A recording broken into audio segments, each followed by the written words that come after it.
நேர்கள் அனைவரையும் ஜெயா ப்ளஸ் தொலைக்காட்சியினுடைய ஏனென்ற கேள்வி. நேர்களே, இன்றைக்கு நம்ம எடுத்திருக்கிற மிக முக்கியமான தலைப்பு, நாடாளுமன்றத்தில் 2 அவைகளும் 3 நாட்களாக முடக்கப்பட்டிருக்கிறது. வெளியே வழுக்கக்கூடிய மாணவர்கள் மற்றும் சிஜேபி பல்வேறு போராட்டங்கள், மசோதாக்கள் உள்ளே தாக்கல், இப்படியெல்லாம் பல செய்திகள் படுகின்றது. ஒரு போராட்டம் இந்தியாவில் இது அநேகமாக கடந்த சில 10 ஆண்டுகளுக்கு முன்பு ஆம் ஆத்மி என்கின்ற ஒரு கட்சி உருவாவதற்கு முன்பு இதே ஒரு நிலை காணப்பட்டது. அதன் விளைவாக அரசியல் கட்சியாக ஆம் ஆத்மி உருவெடுத்து போனது. நீண்ட கால அண்ணா ஹசாரே ஓய்வெடுத்தார். இப்போது சிஜேபி வெர்சஸ் பிஜேபி என்ன கருத்து? இந்த போராட்டத்தின் விளைவுகள் என்ன? ஆரம்ப கட்டத்தில் இந்த போராட்டத்தை முன்னெடுத்த சமூக ஆர்வலர் அவர் நிச்சயமாக நீட் தேர்வை தடை செய்ய வேண்டும் என்ற கருத்தை அவர் வலிமைப்படுத்தவில்லை. ஆனால் தர்மேந்திர பிரதான் ராஜினாமா செய்ய வேண்டும் என்ற வலிமையான கருத்துக்கு நிலை இப்போது மாறி, இப்போது நீட் தேர்வே எமக்கு தேவையில்லை என்ற ஒரு சொல்லாடலும் இப்போது வலிமையாக உதித்திருக்கிறது. இதே நிலையில் தமிழ்நாட்டில் மௌனியாக இருந்த மாநிலத்தினுடைய முதல்வர் திரு சி ஜோசப் விஜய் அவர்கள் தனது கட்சியினுடைய கொள்கை பிரகடனத்தை இன்றைக்கு அறிவிப்பு செய்திருக்கிறார். ஆகவே ஜனநாயக விவாதத்திற்கு பதிலாக காங்கிரஸ் நாடகம் ஆடுகிறது என்கின்றது மத்திய அரசு. தேர்வு முறை, கல்வி முறையில் முழுமையான சீர்திருத்தங்கள் செய்யப்பட வேண்டும் என ராகுல் காந்தி தன் கருத்தை வைத்திருக்கிறார். நீட் தேர்வு தாள் குறித்து, நீட் வினாத்தாள் கசிவு விவகாரத்திலே விவாதம் நடத்துவதற்கு பாரதிய ஜனதா மத்திய அரசு எல்லா நிலையிலும் தயாராக இருக்கிறது. இதில் இந்த போராட்டம், சிஜேபி போராட்டம் இதோடு நிற்குமா, அல்லது இந்திய அரசியல் களத்தை இது மாற்றக்கூடிய ஒரு தேர்தலா? இப்படி சில செய்திகள் நமக்கு வருகிறது. நேற்று ப்ளூம்பெர்க், அல் ஜசீரா, கார்டியன், பிபிசியினுடைய கருத்துக்கள் அப்படித்தான் அமைகின்றது. நீங்கள் வேண்டாம் போய் பார்த்து கொள்ளுங்கள். உண்மையிலேயே இந்திய அரசியலில் இந்த காக்ரோச் ஜனதா பார்ட்டி, மாணவர்களின் எழுச்சி, ஜென்சி தலைமுறைகள் தேசிய அளவில் ஏற்படுத்துகிற தாக்கம் என்ன? இது ரொம்ப முக்கியமான விவகாரமாக இருக்கிறது. நம்மிடத்தில் பேசுவதற்கு காங்கிரஸின் செய்தி தொடர்பாளர் மரியாதைக்குரிய ஐயா பொன் கிருஷ்ணமூர்த்தி ஐயா வாங்க. திராவிட முன்னேற்ற கழகத்தின் சார்பில் புதுமடம் ஹலீம் சார் வாங்க. அரசியல் விமர்சகரும் பொருளாதார நிபுணருமாகிய திரு ஐயா ரவிசங்கர், இவர்களோடு அரசியல் விமர்சகர் திரு நாகராஜ். நாகராஜ், இப்போது ஜென்சி தலைமுறை இதில் இருக்கிறல, ஜென்சி நீங்கள் தான். நீங்கள் ஒத்துக்க மாட்டேன்றாங்க. இல்லை, இதில் இருக்கிறல நீங்கள் சொல்லுங்கள். நீங்கள் சொன்னால் தான் அதுலேருந்து விவாதத்தை நம்ம முன்னெடுக்க முடியும். ஓகே, இந்த நீட்ன்ற எக்ஸாம் வந்து ஒரு மிகப்பெரிய கனவோட இந்திய அரசாங்கம் வந்து மக்கள்கிட்ட வந்து இந்திய அரசாங்கத்துக்கு இந்த நீட்டில் ஒரு பெரிய கனவு இருந்தது. ரைட். என்னன்னா வந்து இது வந்து நிறைய விஷயங்களை சால்வ் பண்ணோம், ஈஸியாக இருக்கும். வெறும் பணக்காரங்களுக்கு மட்டும் மெடிக்கல் படிப்பு மெடிக்கலாக இருந்ததை எல்லாருக்கும் கொண்டு வரதுக்கான ஒரு மெத்தடாக வந்து இருந்தது. இப்போது இது வந்து ஒரு கனவு. இப்போ இங்கே வந்து ஸ்டேட் கவர்மெண்ட் இருக்கு. இப்போ ஸ்டேட் கவர்மெண்ட்டுக்கும் சென்ட்ரல் கவர்மெண்ட்டுக்கும் என்ன கேப் இருக்குன்றதை பார்ப்போம். ஃபஸ்ட்டு சிலபஸ் வந்து ஒரு ப்ராப்ளமாக இருந்தது. எக்ஸப்ட் தமிழ்நாடு வந்து ஐ திங்க் செங்கோட்டையனோட முயற்சினால் அந்த சிலபஸ் வந்து இந்த ஸ்டேட் போர்டு சிலபஸ் வந்து சிபிஎஸ்சி இந்த புக்கு நீங்கள் பார்த்தீங்கன்னா, நான் ஃபுல்லாக அனலைஸ் பண்ணதுனால சொல்கிறேன். எனக்கு நான் எப்பவுமே தரவோட தான் சொல்லுவேன், எனக்கு தெரியும். அனலைஸ் பண்ணி பார்க்கும்போது சிபிஎஸ்சிக்கு ஈக்குவலான ஒரு புக்கு நம்மள்கிட்ட வந்து ஆட்டோமேட்டிக்காக இருக்குது.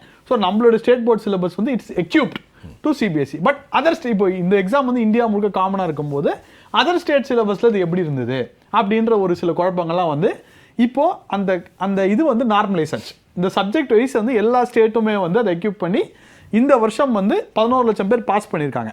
பட் இங்கே எங்கே பிரச்சனை வருது அப்படின்னு பார்த்தீங்கன்னா, கடைசி 5 வருடங்களில் 3 வருஷம் வந்து இந்த பேப்பர் வந்து லீக் ஆயிடுச்சு. ஆமாம், இந்த பேப்பர் லீக் ஆயிடுச்சு.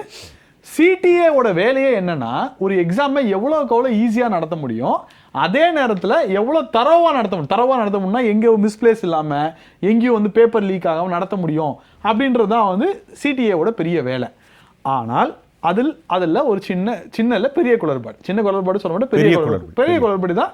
மோடி அவர்களே நடந்தது தப்பு தான் அப்படின்றத ஒத்துக்கிட்டு இந்த எக்ஸாமை வந்து ஃபர்ஸ்ட் எக்ஸாமை யார் வந்து பேன் பண்ணுறாங்க அப்படின்னு பார்த்தீங்கன்னா, சென்ட்ரல் கவர்மெண்ட் அந்த சிடிஏவே வந்து இது பொறுப்பேற்று நீட்டே வந்து 2 நாளில் வந்து இந்த எக்ஸாமில் லீக் நடந்திருக்குன்னு சொல்லி அப்புறம் அவங்களே பேன் பண்ணி திருப்பி 1 மாதம் கழித்து அதுக்கு வந்து திருப்பி எக்ஸாம் வச்சு இப்போ அந்த எக்ஸாம் வச்ச முறையிலேயே எனக்குலாம் உடன்பாடு இல்லைன்னு வச்சுக்கோங்களேன். ஒரு மிலிட்ரி ஃபோர்ஸ்லாம் போட்டு ஒரு எக்ஸாம்பிள் போகிறதுல நான் ஐ வாஸ் நாட் இது நான் என்ன நினைக்கிறேன்னா போக போக டெக்னாலஜி வர வர அந்த எக்ஸாம் ஈஸியாக போகணுன்னு கஷ்டமாக போகக்கூடாது. இது போய் ரீச் ஆகி அவ்வளோ சிரமத்துக்கு நடுவில் போய் வந்து இது பண்ணுறதுக்கு அதுவும் அந்த ஒரு யூத்ஃபுல் பர்சனுக்கு அது தேவையா அப்படின்ற எண்ணம் எனக்கு நிச்சயமாக உண்டு. அதில் அப்புறம் என்ன பண்ணுறாங்க, இந்த நீட் ரிசல்ட்டு வந்துடுச்சு. ரிசல்ட் வந்ததுக்கப்புறம் ஆஸ் யூஷுவல் என்னென்னா நம்மளோட மான்சூன் செஷன் ஆரம்பிக்குது. நீங்கள் வந்து ஒரு லாஸ்ட் ஒரு 5 வருஷமாக எடுத்து பாருங்கள் சார். இந்த மான்சூன் செஷன் ஆரம்பிக்கும் போதெல்லாம் ஏதாவது ஒன்று நடக்கும். இந்த ஒரு வாட்டி வந்து இந்த ஒட்டுக்கேக்கல் விவகாரம் நடந்தது, பெகாசிஸ் ஊழல், அப்புறம் ரஃபேல் ஊழல் பற்றி கொண்டு வந்தாங்க. போன வாட்டி வந்து I think if I'm not wrong வந்து ஓட் ஷோரி கொண்டு வந்தாருன்னு நினைக்கிறேன் ராகுல் காந்தி லாஸ்ட் இதில். ஸோ இந்த மாதிரி எப்போப்பெல்லாம் அசம்பிளி கூடுமோ அப்போல்லாம் வந்து இந்த மாதிரி ஒன்று பண்ணிடலாம். Has any black magic? Black மேஜிக்லாம் இல்லை சார். இந்த பிளாக் மேஜிக் ஒயிட் மேஜிக்லாம் நான் நம்புறது இல்லை சார். நீங்க நம்புறது இல்லை? இல்லை இந்த டைம்ல எப்படி வருதுங்கிறீங்களா? இல்லை அதான் சொல்றேன், இது பிளாக் மேஜிக் கிடையாது, பொலிட்டிக்கல் மேஜிக். பார்ட்டி எல்லாம் அமைதியா பார்த்துட்டு இருக்கீங்களேன்னு பார்த்தேன். சரி, இல்ல political magic. a party which could not go with people's mandate. Yes, ராகுல் காந்தினால மக்கள் மனதை வெல்ல முடியல. இப்போ இந்த போராட்டம் கூட முதலில் ஆரம்பிக்கும் போது மாணவர்கள் போராட்டமும் ஆரம்பிச்சது. எந்த மாணவர்கிட்ட கத்தி இருக்கும், எந்த மாணவர்கிட்ட கோராடி இருக்கும், எந்த மாணவர் வந்து காரை எரிப்பார், எந்த மாணவர் வந்து நம்ம சக ஜேர்னலிஸ்ட்டை வந்து உங்களுக்கு தெரியும் என்ன நடந்தது, லேடி ஜேர்னலிஸ்ட் என்ன நடந்ததுன்னு உங்களுக்கு தெரியும். நான் வேணா வீடியோ காமிக்கிறேன், இல்லை உங்களுக்கு போடணும். உண்மைதான் நடந்தது, உண்மைதான். அப்புறம் இல்லைன்னா எந்த மாணவர் வந்து மோடியெல்லாம் ரிசைன் பண்ண மாட்டார், அவர் அசாசினேட் பண்ணணும், எந்த மாணவன் சொல்லுவான்? மாணவன் அவன் அசாசினேஷனுக்கு வந்து அதிகமாக பாதிக்கப்பட்ட ஒரு குடும்பம் வந்து நம்ம இந்தியாவிலே இல்ல முடிச்சிடறேன் சார். இந்தியாவிலே வந்து திரு ராகுல் காந்தி அவர்கள் குடும்பம், நம்ம நாட்டுக்காக உயிரை கொடுத்த குடும்பம். அதோட வழி என்னன்றது தெரியும். இப்போ இவங்களெல்லாம் ராகுல் காந்தி என்கரேஜ் பண்றாருன்னா என்ன விஷயம்? இருங்க, அப்ப நீங்க சொல்ல வருது இதற்கு பின்னால் ஒரு பொலிட்டிக்கல் சதி இருக்கிறது. அதாவது ஜல்லிக்கட்டு போராட்டம் போது ஆரம்பிக்கும் போது கரெக்டாக ஆரம்பிச்சது. கடைசியில் உங்களுக்கு தெரியும் கத்தி கோடாரி எல்லாம் வந்து அதை பொலிட்டிசைஸ் பண்ண ட்ரை பண்ணாங்க. அது என்னன்னா நல்ல ஞாபகம் இருக்கு நாகராஜ், கொஞ்சம் இருங்க. ஒசாமா பின் லேடன் படத்தை ஒட்டி கொண்டு ஒருத்தன் வந்து விட்டான், தேச விரோத சக்திகள் ஜல்லிக்கட்டில் புகுந்து விட்டது என்றெல்லாம் சொல்லப்பட்டது. அதே மாதிரி இங்கே பாலஸ்தீன கொடியை வச்சு வராங்க, வரலையா? நான் வீடியோ காமிக்கட்டுமா? சரி, இங்கே பாலஸ்தீன முடிச்சிடறேன், திராவிடம் வரேன், இங்கே பாலஸ்தீன கொடியை வச்சு காமிக்கிறாங்க. இப்போ நான் முதல்ல என்னன்னா நிச்சயமாக இந்த நீட் விவகாரத்தில் நான் என்ன முடிச்சிடறேன், கடைசி கருத்தை ஃபர்ஸ்ட் ரவுண்ட் முடிச்சிடறேன். இந்த நீட் எக்ஸாம் ப்ராப்பராக கண்டக்ட் பண்ணணும். அதில் வந்து நான் 100% வந்து இது பண்ணுறேன். தர்மேந்திரன் பிரதான் ரிசைன் பண்ணணும், அதுலேயும் நான் உடன்படுறேன். ஏன்னா ஒருத்தராக தார்மீக பொறுப்பு ஏற்று அதில் ரிசைன் பண்ணாதான் அது அந்த பொசிஷனோட இம்பார்ட்டன்ஸ் வந்து எல்லாருக்கும் தெரியும், ரைட்? ஆனால் அது மாணவர்கள் போராட்டம் இருக்கிறது அது பிரச்சனை இல்லை, மாணவர்களுக்கு உரிமை இருக்கிறது. மாணவர்களுக்கு பின்னால் பொலிட்டிக்கலி லூசர்ஸ் வந்து அதில் ஒழிஞ்சுக்கிட்டு இதான் காரணம் யூத் வர்சஸ் மோடி அப்படிலாம் கொண்டு போடுற இந்த பாலிடிக்ஸ்லாம் இந்தியாவில் வேலைக்காகாது. நேபாள புரட்சி, இந்த மற்ற புரட்சியெல்லாம் வரணும்னா இது இந்தியாவில் நடக்காதுன்னு தான் நான் சொல்ல விரும்புகிறேன். திமுக சார்பில் என்ன சொல்லுவாங்க? அதாவது சகோதரர் பேசும்போது சொன்னார், அவர் பேச்சிலே நிறைய முரண்கள் இருந்தது. ஒன்று, இந்த நீட்டு விஷயத்தை ஆதரிக்கிறாரு, ஆனால் நீட்டில் வந்து லீக் ஆனது தப்பு தான், அதில் நிறைய விஷயங்கள் தவறு தான் அப்படின்னு சொல்கிறார். இன்னொரு பக்கம் மோடியே தப்புன்னு சொல்லிட்டாரு. ஏன் மோடியே தப்புன்னு சொல்லிட்டாருன்னா ஏன் மோடி தப்புன்னு சொல்லக்கூடாதா? என்ன சொல்ல வரேன்னா, நீட் என்பது ஒரு தீட்டு என்ற அளவில் நம்ம பேசுகிறோம். நான் என்ன கேட்குறேன், நீட் இல்லாத காலகட்டத்தில் தமிழ்நாட்டில் இத்தனை மருத்துவக் கல்லூரிகள் வந்தது, இத்தனை மருத்துவர்கள் படிக்கிறாங்களே, உலகிலே சிறந்த மருத்துவர்கள் தமிழ்நாட்டிலேருந்து நம்ம தெரிவிச்சிருக்கோமே, உருவாக்கியிருக்கோமே. அதனால் நீட்டு வைத்துத்தான் இல்லை, சொல்லப்போனால் இன்றும் பார்த்திங்கன்னா நீட்டினால் எவ்வளவு மோசமான விளைவுகள் என்பதை 2008 பாருங்கள். மத்திய பிரதேசத்தில் இந்த வியாபம் ஊழலை பாருங்கள். அப்பொழுது இந்த மருத்துவ என்ட்ரன்ஸுக்காக நடந்தது, இன்ஜினியரிங் என்ட்ரன்ஸுக்காக நடந்த ஊழல், அதில் எத்தனை பேர் கொல்லப்பட்டார்கள், அவர்கள் இன்ன வரைக்கும் கண்டுபிடிக்கல ஏன் கொன்றாங்கன்னு. அப்போ இதில் பல்வேறு விஷயங்கள் இருக்கிறது. நான் என்ன கேட்டேன், இந்த மாணவர்கள் போராட்டம் நீங்கள் கூட கேட்டீங்க ஆரம்பத்தில், அரவிந்த் கெஜ்ரிவால், இப்போ இருக்கின்ற அபிஜித் தீப்கே, அப்போ இருக்கின்ற அண்ணா ஹசாரே, இப்போ இருக்கின்ற சோனம் வாங்கே, இதெல்லாம் நீங்கள் ஒப்பிட்டு சொன்னீங்க, அது வேறு. என்ன கேட்குறேன், மொத்தத்தில் மாணவர்கள் போராட்டம் டெல்லியில் நடந்தது, இந்த நீட்டுக்கு எதிரான போராட்டம், அதில் மாற்று கருத்து இல்லை. அந்த மாணவர்களோட நீட்டை வந்து நீக்கணும்னு சொல்லி ஆரம்பத்தில் போராடின மாதிரி தெரியல. அந்த கல்வி அமைச்சரை பதவி விலக சொன்னாங்க. அந்த நீட்டுடைய அந்த கொஸ்டின் பேப்பர் லீக்குக்காக அதாவது தற்கொலை செய்த 11 பேருக்கு நீங்கள் 1 கோடி ரூபாய் ஒரு ஆளுக்கு கொடுங்கன்னு சொன்னாங்க. இப்படித்தானே அவர்களுடைய கோரிக்கை இருந்தது. ஆனால் நம்ம தென்னகத்தை அப்படி இல்லை. நீட்டு தேவையில்லைன்னு சொல்லி தான் நம்ம இது பண்ணிகிட்டு இருக்கோம். அப்போ இந்த மாணவர்களை எப்படி கொச்சப்படுத்துறீங்க? மாணவர்கள் என்னமோ வந்து ஆயுதங்களை கொண்டு வந்துட்டாங்க, அவர்கள் வந்து ஒரு பெரிய பயங்கரவாதிகள். எங்க குடியுரிமை திருத்த சட்ட போராட்டம் நடந்த போது சொல்லுங்க, இது வந்து இப்ப கிடையாது. இந்த கூடங்குளம் அணுமின் நிலையம் வரும்போது காங்கிரஸ் கட்சியிலே சொன்னாங்க அமெரிக்க ஏஜென்ட்கள் உள்ளே புந்து விட்டார்கள், ரஷ்ய ஏஜென்ட்கள் உள்ளே. இல்ல இதுதான் சொல்றேன், இது உலகம் ஃபுல்லா நடக்கிறது. இந்த மாதிரி மாணவர் போராட்டத்தை கொச்சைப்படுத்துறது தப்பு. அவர்கள் கத்தி கோடாரி கார் அடிக்கிறது இதெல்லாம் மாணவர்கள் செய்யும் வேலையா? இல்லங்க, மாணவர்கள் அப்படிப்பட்ட மாணவர்கள் நீங்க இந்திய குடியுரிமை திருத்த சட்ட போராட்டம் அறவழியில் நடந்த போது யார் உள்ள போய் பிரச்சனை பண்ணாங்க? அது யாரு காரணம்? குடியுரிமை திருத்தம் ஜவஹர்லால் பல்கலைக்கழகத்தில் நடந்த போது யார் போய் நின்று இந்த பிரச்சனைகளை பண்ணாங்க? பிஜேபி காரங்க பண்ணலையா? யார் பண்ணாங்க? பிஜேபி காரங்க தான். அவர்களே போய் தான் ப்ரூவ் பண்ணுங்க. அதுதான் சொல்றேன், நீங்க ஈஸியா ப்ரூவ் பண்ணுங்கன்னு சொல்லுங்க. இதே மாதிரி ப்ரூவ் பண்ணுங்க. நீ சரி யா அக்யூஸ் பிஜேபி. இல்ல ஒரு நிமிஷம் எந்த பிஜேபி காரங்க கேளுங்க. ஒரு நிமிஷம் இப்ப நான் சொல்ல முடியும். உதயநிதி ஸ்டாலின் நம்ம நீட்டா வந்து முதல்ல கேள்வி நீங்க போய் சொல்லி ஆட்சி பண்ணாரு. ப்ரூஃப் இருக்கு. நீங்க பேசும்போது நான் குறுக்கிடல. இல்ல உதயநிதி போய் சொல்லி நீங்க பேசும்போது நீங்க பேசும்போது நான் குறுக்கிடல. ஜென்சி தான் பரவாயில்ல, நீங்க பேசும்போது குறுக்கிடல. நான் என்ன சொல்றேன்னா, அது காக்ரோச் ஜனதா பார்ட்டி இந்த நீட்டுக்கு எதிரான போராட்டம் ஒரு பக்கம் நடத்தும் போது இந்த போராட்டத்தை கொச்சைப்படுத்தும் விதமாக பேசுறதை நான் விரும்பல. அவருடைய நோக்கம் எப்படினாலும் வந்துட்டு போகலாம். ஆனால் இந்த நீட்டு தேவைகள் என்பதுதான் தமிழக மக்களுடைய ஒற்றுமொத்த கருத்து. அதில் எந்த மாற்று கருத்து இருக்கிறத நான் பார்க்கல. பிஜேபியை தவிர அத்தனை பேரும் நீட்டை ஆதரிக்கிறாங்க, நீட்டை எதிர்க்கிறாங்க. நீங்கள் தான் ஆதரிக்கிறீங்க ஒரு பக்கம். இப்போது இந்த பேச்சின் ஆரம்பத்தில் சொன்னீங்க, இன்னைக்கு பாராளுமன்றம் முடக்கப்பட்டிருக்கிறது. இந்த பாராளுமன்றம் முடக்கப்பட்டிருக்கிறது, ஆனால் அங்கே வந்து கொண்டு வரப்படுகின்ற பல்வேறு சட்டங்கள் எதிர்த்து பேசப்படக்கூடியவை. அதை இன்றைக்கி மாற்றுப்பாதையில் கொண்டு போகிற விதமாக இன்றைக்கி வந்து இந்த போராட்டம் ஒரு விதமாக தடையை ஏற்படுத்துகிறதோ என்கிற கூட நான் சந்தேகப்படுறேன். இன்றைக்கும் பார்த்தீங்கன்னா அயோத்தியில் நடந்த அந்த ஊழல் விஷயம் பேசப்பட வேண்டிய விஷயம் இன்றைக்கி பேசப்படலை. எஃப்சிஆர்டியை பற்றி பேசப்படலை. நீட்டு விஷயத்தை நாங்கள் பாராளுமன்றத்தில் டிஸ்கஷன் செய்வோம் அப்படின்னு கொண்டு வரப்பட்ட விஷயங்கள் பேசப்படலை. இன்றைக்கி பார்த்தீங்கன்னா அமெரிக்காவோடு நடந்த இந்த விவசாயிகளுக்கான இந்த பிரச்சனை பேசப்படலை. இதெல்லாம் இருக்கு. இன்னைக்கெல்லாம் 3 நாள் முடக்கம். பேசப்படலைன்னா எதிர்க்கட்சிகள் தான் முடக்குறாங்க. இல்ல யாரை பத்தி பேச ரெடியா இருந்தாங்க, எதிர்க்கட்சி பேச விலகினாங்க. இது மேடம் ஹலீம், பேசப்படலன்னீங்களே, இதுக்கு காரணம் எதிர்க்கட்சிகள் தானே? இல்ல நான் திருப்பி சொல்றேன், யாரை குறை சொல்றீங்க? பேசப்படலைன்னா யார் பொறுப்பு? இப்ப மாணவர் பிரச்சனையை மட்டும் நீங்க முன்னாடி காமிக்கிறீங்க, அப்படி அல்ல. பாராளுமன்றத்தில் இவ்வளவு இருக்கு. நான் பல்வேறு குற்றச்சாட்டை முன்வைக்கிறேன். ராகுல் காந்தி அவர்கள் கூட இந்த மாணவர் பிரச்சனையை தன் பக்கம் இழுக்கிறார், அது வேற விஷயம். ஆனால் இதை விட முக்கியமான விஷயங்கள்லாம் பேசப்படணுன்ற. இப்போ வந்து டீலிமிட்டேஷன் பேசப்படணும், அந்த டிஸ்கஷன் நடக்கலை. இன்றைக்கி டீலிமிட்டேஷன் பிரச்சனை பாராளுமன்றத்தில் பேசப்படணும். இன்றைக்கி விவசாயிகள் வந்து டெல்லியை நோக்கி வந்துட்டு இருக்காங்க. இன்றைக்கி ஹரியானாவிலிருந்தும் பஞ்சாப்லேருந்தும் விவசாயிகள் வந்துட்டு இருக்காங்க. ஏற்கனவே வந்து அமெரிக்காவிலிருந்து பாலிலிருந்து கால்நடை தொழிலிருந்து பல்வேறு விவசாய பொருட்கள் இறக்குமதியில் 11% வந்து இன்னைக்கு வந்து இது கொடுத்துருக்காங்க. இதெல்லாம் பேசப்படணும்ல. இதெல்லாம் இன்னைக்கு வந்து மடைமாற்றம் செய்யப்படுகிறது. ஒன்று, இன்னைக்கு முறையாக இன்னைக்கு நீட்டுக்கு எதிராக இன்னைக்கு மாணவர்கள் போராடுறதை நீங்க வந்து தோழர் வந்து கொச்சப்படுத்துறாரு. என்னமோ ஒரு பயங்கரவாதிகளை போன்றும் ஆயுதம். ஆனால் நியாயமான கோரிக்கை தானே. இன்னைக்கு 11 இன்னைக்கு நீட்டுக்கான இந்த கொஸ்டின் பேப்பர் லீக் என்பது இன்னைக்கு கல்வி அமைச்சகம் பொறுப்பேற்று அவர் கல்வி அமைச்சர் பதவி விலகிருக்கணுமா இல்லையா? நியாயமா பார்த்தா அதையே இன்னைக்கு விலகல. தர்மேந்திர பிரதான் இதுக்கு பொறுப்பேற்று இந்த நீட்டுடைய இந்த கொஸ்டின் பேப்பர் லீக் ஆயிருக்கு, நான் பதவி விலகிறேன் அப்படின்னு சொன்னா நியாயம் இருக்கும். ஒரே ஒரு கேள்வி, 2 பேரும் வாதம் வச்சுட்டாங்க.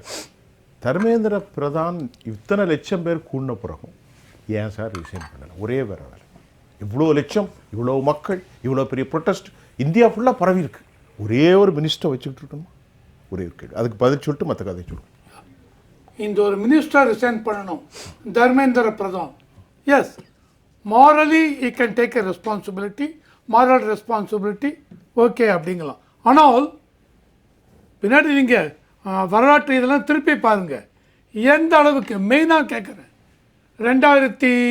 நவம்பர் 2008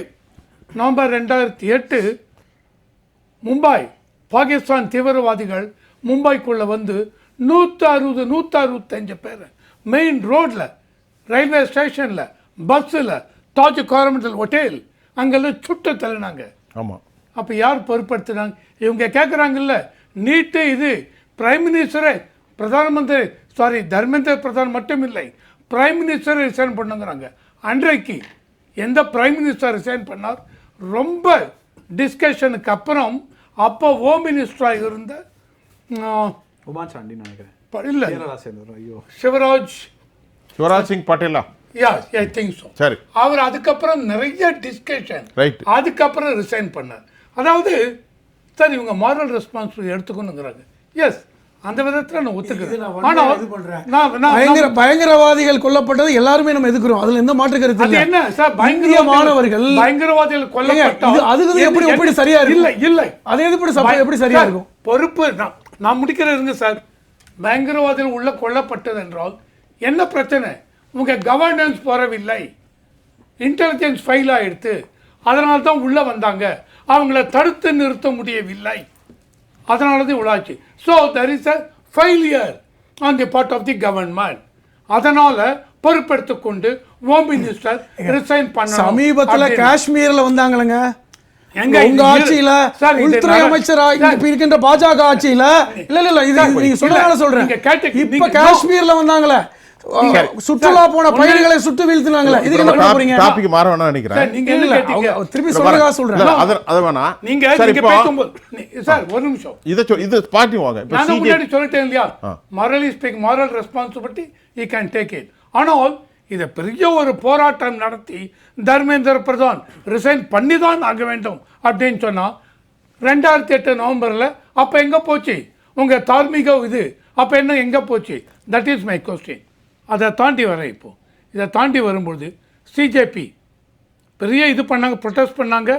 ஆனால் அமைதியான வழியில் ப்ரொட்டஸ்ட் பண்ணாங்க. இதை தாண்டி இந்த ஸ்டூடெண்ட்ஸு இந்த மாதிரி பண்ணிட்டாங்க அப்படின்னாங்க. இது ஸ்டூடெண்ட்ஸுன்னு சொல்லுங்கள், இல்லை சார் ஸ்டூடெண்ட்ஸ் யாரும் பண்ணவில்லை, அப்போ உள்ளுக்குள்ளே தீவிரவாதிகள் குண்டாஸ் உள்ளே வந்துட்டாங்களா? ஆக மொத்தம் அமைதியாக போராட்டம் நடக்கவில்லை, அந்த அளவுக்கு வன்முறை நடந்தது. இவர் சொன்ன மாதிரி ஸ்டூடெண்ட்ஸை நான் கொச்சப்படுத்தவில்லை ஸ்டூடெண்ட், ஆனால் அந்த ஸ்டூடெண்ட்ஸுங்கிற போர்வைக்குள்ளே யார் உள்ளே வந்து விட்டார்கள் அந்த இல்லை, அதையும் முடிச்சிடுறேன். ஸோ இவங்க என்ன பண்ணாங்க சார், ஜந்தர் மந்தரில் உட்காந்து ஃபைட்டு பண்ணுங்க, உங்கள் டிமாண்டை சொல்லுங்கள், எல்லாம் நான் ஒத்துக்கிறேன் சார், கண்டிப்பாக சொல்லணும். ஒரு ஜனநாயகத்தில் எல்லா உரிமையும் இருக்கிறது, போராடுவதற்கு உரிமை உண்டு. ஆனால் எதற்காக பார்லிமெண்ட்டை நோக்கி ஓட வேண்டும்? Parliament is in session. உள்ள prime minister, home minister, 543 MPs, உங்கள் 145 கோடி ஜனங்களை ரெப்ரசன்ட் பண்ணி 543 எம்பிஸ் இருக்காங்க. அத்தனை பேரும் 100லேருந்து 1000 ஸ்டூடெண்ட் உள்ள போய்விட்டார்கள் என்றால் பார்லிமெண்டில் அசம்பாவிதம் நடந்து விட்டால் யார் பொறுப்பு? அன்னைக்கு என்ன சொல்லுவீங்க? கவர்மெண்ட் ஃபெயில்டும்பீங்க. ஸோ நீங்க பார்லிமெண்ட்டை நோக்கி போகாம ஜந்தர் மந்தர்ல உட்கார்ந்து பதாகையை வச்சுக்குங்க, பதகையை வச்சுக்கொண்டு பேசுங்க. இந்த டிமாண்ட் அந்த டிமாண்ட் ஒரே ஒரு கேள்வி ஒழிக்க வேண்டும். நான் முடிக்கிறது தோழருக்கு ஒரே ஒரு கேள்வி, ஒரே ஒரு கேள்வி நீங்க கேளுங்க. ஒரே ஒரு கேள்வி நான் பேசுறேன், ஒரே ஒரு கேள்வி கேட்க நீங்க பதில் சொல்லுங்க. ஒரே ஒரு கேள்வி முதல்ல நீங்க முதல் கட்ட காங்கிரஸ் கட்சியின் சார்பில் சொல்லுங்க, அப்புறம் நம்ம அவர்கள்ட்ட கருத்து. இந்த போராட்டம் என்பது 35 நாட்களாக நடக்கிறது. சரி, 35 நாட்களாக ஜந்தர் மந்திரில் அமர்ந்திருந்த அத்தனை பேரும் மாணவர்கள் தான் என்பதை அரசும் ஒப்புக்கொண்டு அமைதியாக இருந்தது என்பதுதான் உண்மை. ஊர்ஜிதமானது. நம்ம பயங்கரவாதிகள்னா அப்பவே நடவடிக்கை எடுத்திருக்கணும், அப்பவே நடவடிக்கை எடுத்திருக்கணும். அதுக்குள்ள எந்த பயங்கரவாதியும் இவங்க போய் பிடிக்கல. நேற்று மட்டும் முந்தா நாள் மட்டும் பயங்கரவாதி உள்ள வந்துட்டாங்கன்னு சொல்றது எந்த வகையிலையும் நியாயம் இல்லை. சகோதரர் நம்முடைய அக்கீம் சொன்ன மாதிரி மாணவர்களை நாம் கொச்சைப்படுத்த வேண்டிய அவசியம் இல்லை. ஆனால் ஹலீம் சொன்னீங்க, ஹலீம் சரி, ஓகே ஓகே ஓகே பரவாயில்ல, ஹக்கீம் ஹலீம் ஹலீம். அது பரவாயில்ல. அதே நேரத்தில் ஆங்கில ஊடகங்களில் நான் பார்த்தபோது சரி, தாடி மீசெல்லாம் வச்சுக்கிட்ட காவல்துறை உள்ளே இருந்தாங்க. சரி, அதுக்கு என்ன முத்திரை குத்தினாங்கன்னா, இது எவ்வளோ தூரம் பொய்யோ அதுவும் பொய்யாகவும் இருக்கலாம், உண்மையாகவும் இருக்கலாம். இவர்களெல்லாம் காவல்துறையை சேர்ந்தவர்களாக இருந்து சில பேரை அடையாளம் காட்டி காக்கிய உடையிலே லட்டியோடு இருந்தவர்களை காட்டியதும் 2 நாட்களுக்கு முன்னால் நடந்ததை நான் பார்த்தேன். சரி. ஆகவே இதை மாறி மாறி குறை சொல்லி கொண்டு இருப்பதை விட சகோதரர் நாகராஜ் அவர்களும் சொன்னார், சகோதரர் சலீம் அவர்களும் சொன்னார், சகோதரர் ரவிசங்கர் அவர்களும் சொன்னார், ஏன் மரியாதைக்குரிய மாண்புமிகு தர்மேந்திர பிரதான் அவர்கள் ராஜினாமா என்ற ஒரு ஒற்றை வரியில் முடித்துவிட்டு போயிருந்தால் இந்த பிரச்சனை முடிந்திருக்கும். நீட்டு தேர்வு வினாத்தால் கசிவு போராட்டம் தான் இது. என்ன கசிந்ததுனால என்ன ஆயிற்று? மாணவர்கள் டாக்டர் கனவோடு இருந்தவர்கள், தங்களுடைய வாழ்க்கையினுடைய லட்சியமாக கொண்டிருந்த மாணவர்கள் தங்களுடைய கனவு நிறைவேறவில்லை என்பதற்காக இந்த போராட்டத்தில் ஈடுபட்டார்கள் என்பதுதானே உண்மை. கிட்டத்தட்ட 100 தடவைக்கு மேல் கசிவு நடைபெற்றிருக்கிறது. அதனால் தேர்வு நடைபெறவில்லை என்பது நமக்கு ஒரு மிகப்பெரிய பின்னடைவு மட்டுமல்ல, நான் இன்னொரு வார்த்தையும் குறிப்பிட விரும்புகிறேன், இந்திய அரசாங்கத்திற்கே அது ஒரு அவமானம் என்று நான் கருதுகிறேன். அந்த தேர்வு கசிவு வினாத்தாளை கூட நாம் தடுக்க முடியாதவர்கள் என்ன அரசாங்கத்தை நடத்துகிறோம்? வருங்கால மன்னர்கள் என்று சொல்கிறோம். யார்களை? மாணவர்களை தான் சொல்லுகிறோம். வருங்கால மன்னர்களை வழிநடத்தக்கூடிய நாம் அவர்களை சரியான பாதையில் அழைத்து போகாமல் இப்படி கசிவு நிகழ்வை நடத்தி அதன் மூலம் அவர்களை வாட்டி வதைக்கின்றது எந்த வகையில் நியாயம்? பெற்றோர்கள் அவர்களோடு இணைந்து போராடுவதை நாம் பார்த்தோம். காட்சி ஊடகங்கள் அதை காட்சிப்படுத்தியதை நாம் பார்த்தோம். இப்பொழுது நம்முடைய ராகுல் காந்தி அவர்கள் போக வேண்டிய கட்டாயம் ஏன் அங்கே வந்தது? எதற்காக அவர் போக வேண்டிய கட்டாயம் வந்தது? ஒரு அரசியலே கிடையாதுங்கிறீங்களோ? நிச்சயம் அரசியல் கிடையாது. காங்கிரஸ் இயக்கம் என்பது ஒரு அகிம்சை இயக்கம். இந்த மாணவர்கள் அகிம்சை போராட்டம் தான் நடத்தி கொண்டிருந்தார்கள். அந்த அகிம்சையாக போராட்டத்தை 35 நாட்களாக நடத்துகின்ற போது முடிவுக்கு கொண்டு வரவில்லையே என்ற ஆதங்கத்தின் அடிப்படையில் அதை அவர்களோடு பேச்சுவார்த்தை நடத்த போனால் அது தற்காலிக போராட்டமாக ஆரம்பித்தது, இன்றைக்கு எல்லையில்லாத போராட்டமாக போய்விட்டது. ஒன்று.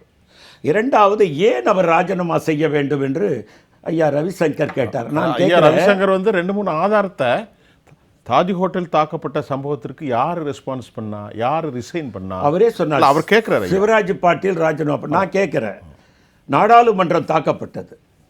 நாடாளுமன்றம் தாக்கப்பட்ட போது யார் ராஜினாமா பண்ணாங்க? அன்றைக்கு ஆட்சியில் யார் இருந்தா? பிஜேபி இருந்தது. அப்சல் குரு வழக்கு தானே சொல்றீங்க? மரியாதைக்குரிய திரு அடல் பிகாரி வாஜ்பாய் பிரதமராக இருந்தார். நாடாளுமன்றம் தாக்கப்பட்டது.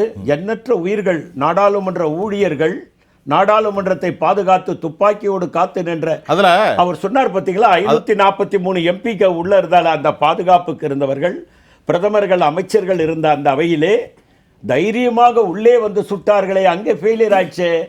நாங்க உள்ளே வரவே பார்லிமெண்ட்டுக்குள்ள வரவே பார்லிமெண்ட்டுக்குள்ள வந்துட்டாங்க. சார் இருங்க, அதை தான் முதல்ல சொன்னேன் உங்ககிட்ட. அப்ப பார்லிமெண்ட்டுக்குள்ள வந்துட்டாங்கன்னா பார்லிமெண்ட் அவைக்குள்ள போல. அது சரி சார், இந்த ஸ்டுடியோக்குள்ள வரதை விட உள்ள வந்துட்டு கேம்பஸ்க்குள்ள வந்துட்டாங்க. நிறைய இன்றைக்கும் அது அந்த அதில் உயிரிழந்தவர்களுடைய போட்டோ நாடாளுமன்ற வளாகத்திலே வைக்கப்பட்டு அவர்களுக்கு ஆராதனை செய்வதை நாம் பார்த்துக் கொண்டிருக்கிறோம். ஆகவே நாங்கள் அன்றைக்கு யாரையும் ராஜினாமா செய்ய வேண்டும் என்று சொல்லவில்லை. இன்றைக்கு மக்கள் மாணவர்களுடைய குரல் ஏன் எழுப்புகிறார்கள் என்றால், தங்களுடைய வாழ்க்கை பாதிக்கப்படுகிறது, தங்கள் கனவு சிதைக்கப்படுகிறது, மாணவர்களுடைய எண்ணங்கள் ஈடேறவில்லை. ஆகவே இந்த அமைச்சர் இடையூறாக இருக்கிறார். அமைச்சர் மட்டும் ராஜினாமா பண்ணிட்டு போயிருந்தாருன்னா ஏங்க 35 நாளாக போராட்டத்தை நீடிக்க விட வேண்டும்? அதற்கு ஒரு முடிவு கட்ட வேண்டாமா? நான் இந்த இடத்துல ஒரு விஷயத்தை சொல்லி முடிச்சேன். நான் புரட்சி தலைவர் எம்ஜிஆர் அவர்கள் முதல்வராக இருந்தார். அன்றைக்கு ஒரு சமூக நீதி உண்ணாவிரதம் போராட்டம், அது மிகப்பெரிய அளவில் வெடிப்பதாக இருந்தது. முதலமைச்சர் ராமாபுரத்திலிருந்து வராரு. என்ன பண்ணார் தெரியுங்களா? அவரு நேரா போய் உண்ணாவிரத பந்தல்ல உட்கார்ந்துட்டாருங்க எம்ஜிஆர். எம்ஜிஆர் அவர்கள் அதான் எம்ஜிஆர் உட்காந்துட்டாரு. உடனே அந்த தலைவரை கூப்பிட்டாரு. பேசிட்டு இருந்தவரை நிறுத்திட்டு, தலைவர் நீங்க போய் பேசுங்க, உங்கள் குறைகளை சொல்லுங்கன்றாரு. சொன்ன உடனே எம்ஜிஆர் போய் மைக்க பிடிக்கிறாருங்க. ஏங்க உண்ணாவிரதத்தில் அவன் இருந்துட்டு போகிறத விட்டுட்டு ஒரு முதல்வர் அங்கே போய் உட்கார்ந்துட்டு உங்கள் அனைத்து கோரிக்கையும் நிறைவேற்றப்படும், அனைவரும் கலைந்து செல்லுங்கள், இப்பொழுது அதிகாரிகள் உங்களுக்கு ஜூஸ் கொடுப்பார்கள், 5 பேர் என்னுடன் வாருங்கள் என்று அப்போவே நிறுத்தினார். அதிமுக உங்களோட திரு பழனிசாமி கூட தானே இருக்காரு. அவரை கேட்டாவது நீங்கள் பிரதமர் மோடி தெரிஞ்சுக்கணும்ல. அந்த இடத்துல போய் நீங்கள் உட்கார்ந்துருக்கணும்ல மாணவரோட. ஒரே நாளில் போராட்டம், ஒரு நாளில் போராட்டம் இல்லைங்க, அது எம்ஜிஆர் 1 ஹவர்ல முடிவுக்கு கொண்டு வந்தார் போராட்டத்தை. உங்களோட இருக்கிற அதிமுக நடத்தியதை திரு பழனிசாமி அவர்களிடம் கேட்டு தெரிந்து கொள்ளுங்கள். அது போன்ற நிலையில் வாருங்கள். 3 ஆண்டுகள் விவசாயிகளை குளிரிலும் மழையிலும் விட்ட வரலாறு இவர்களுக்குத்தானே சொந்தம். ஒரே ஒரு சந்தேகம் என்னன்னு கேட்கணும். திருப்பி 2 பேருமே வந்து இந்த போராட்டம் நடத்திய மாணவர்களை ஒரு தீவிரவாதிகளை போன்றும் பயங்கரவாதிகளை போன்றும் சொல்லி முடிச்சுக்கிறேன் சார். நான் மாணவர்களை சொல்லவே இல்லை. 35 நாள் ஃப்ரீயா நடந்த போராட்டம் கடைசி 2 நாட்களாக சொல்லி முடிச்சுக்கிறேன் பிரச்சனை இப்படி சொன்னார். ஆனா அதே மாணவர்களைத்தான் நட்டா அவர்கள் வர வைத்து சந்தித்து கோரிக்கைகளை வாங்கினதை பார்க்குறோம். அப்போ வந்து ஒரு இவர்களெல்லாம் வந்து மாணவர்கள் அல்ல, இவர்கள் வேறு யாரோ என்றால் நட்டா அவர்கள் இவர்களை சந்திக்க வேண்டிய அவசியம் இல்லை. அண்ணா முடிச்சுக்கலாம், ஒரு நிமிஷம். அண்ணன் சொன்னார் கரெக்டாக. ஏன்னா எந்த ஒரு செய்தி கூடும் இல்லை இந்த இவர்கள்லாம் மாணவர்கள் அல்ல, இவர்கள் வந்து மோசமானவர்கள் என்கிற எந்த சித்திரமும் தீட்டப்படலை. இன்னும் சொல்லப்போனால் இவர்கள் காவலர்களை தாக்கி விட்டார்கள், காவலர்களோட சண்டை, காவலர்களுக்கு மண்டை உடைந்து விட்டது, எந்த செய்தி இருக்கிறது? ஆனால் சொல்லப்போனால் ஒரு மாணவன் அடி வாங்குறத பார்க்குறோம். காவலர்கள் சுற்றி நின்று அடிக்கிறாங்க, அந்த மாணவன் அசையாம நிற்கிறான். அசையாம நிற்கிறான். சகோதரை போன்று ஒரு ஜென்சி மாணவன் தான் அசையாம நிற்கிறான். அதை பார்த்து கொண்டிருக்கிறோம். அப்ப இதெல்லாம் ஒரு ஜர்னலிஸ்ட், லேடி ஜர்னலிஸ்ட் போனாங்க அந்த கூட்டத்துக்குள்ள. அவங்க என்ன பண்ணி அனுப்பிச்சாங்கன்னு தெரியும். ஒரு லேடி ஜர்னலிஸ்ட் முன்னாடி ஒரு மாணவர் போர்வேல இருந்தனால என்ன பண்ணாருன்னு தெரியும். விஷயத்தை கேளுங்க. சகோதரர் சொல்றாரு பாராளுமன்ற கட்டடத்தை பூட்டிட்டாங்க, அதுக்கு தான் சகோதரன் சொன்னாரு. அந்த காலகட்ட வார்த்தையெல்லாம் சொல்லவே இல்லை. அவர் என்ன சொன்னீங்க? நான் அப்ப என்ன சொன்னேன்? உள்ள இருந்தாங்க, பாதுகாப்பு வேணும், அவர்கள் போயிடுவாங்க, உள்ள போயிடுவாங்க. இல்ல, உள்ள போய் எதற்காக பார்லிமெண்டை நோக்கி போகிறீர்கள்? ஏன் பார்லிமெண்ட் நோக்கி போக கூடாது? பார்லிமெண்டை நோக்கி ஏன் போக கூடாது?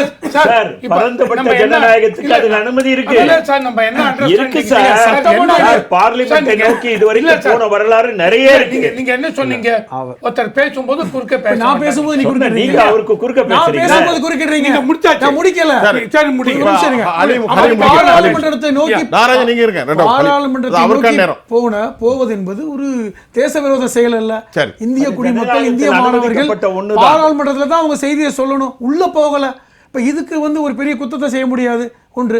இரண்டாவது, நீட்டு விளக்கை கேட்டு இன்னைக்கு நாடு முழுவதும் இருக்கின்ற போராட்டங்களை நீங்க பார்க்கணும். சென்னையில் கூட நடக்குது. சென்னையில் கூட மாணவர்கள் இன்னைக்கு நீட் விளக்கு ராஜஸ்தான் எல்லா மாநிலங்களும் நடக்குது. நீட் என்பது மருத்துவக் கல்லூரிக்கு அதுதான் வழிமுறை அல்ல. காலங்காலமாக எப்படி இருந்து நமக்கு தெரியும். அப்ப இதை நீக்க வேண்டும் என்கிற அந்த இடத்துக்கு நகருங்க. பாஜகவை தவிர அத்தனை கட்சிகளும் நீட் வேணாம்னு சொல்றாங்க, பாஜகவை தவிர. இப்ப இதைத்தான் நம்ம கேட்கிறோம். இதை நீங்கள் மாணவர்களை நீங்கள் கொச்சைப்படுத்தும் விதமாக செய்வதை விட்டுவிட்டு உண்மையில் மாணவர்கள் பிரச்சனை என்ன அப்படிங்கிறத பார்க்கணும். இன்னொரு விஷயத்த சொல்லணும். நீங்க கேட்டீங்க, ராகுல் காந்தி இதை அரசியலாக்கவில்லையா அப்படிங்க. அதுல எனக்கு மாறுபட்ட கருத்து உண்டு. அரசியல் நோக்கம் இருக்கிறதா? இருக்கு, கண்டிப்பா உண்டுங்கிறது எனக்கு கருத்து உண்டு. இன்னைக்கு கூட மாணவர்கள் போராட்டத்தை ராகுல் காந்தி போராட்டமாக சித்தரிக்கின்ற செய்தியும் செய்யறாங்க. அது ஒன்றும் மாற்று கருத்து இல்லை. ஆக மொத்தத்தில் மாணவர் போராட்டத்தை மாணவர் போராட்டமாக காமிக்க வேண்டும். நீட் விளக்கு என்பது முக்கியம். இது வந்து பாராளுமன்றத்தில் விவாதிக்கப்பட வேண்டும் அப்படிங்கிறது தான். இன்னைக்கு அதை விவாதிப்போம்னு சொல்லியிருக்காங்க.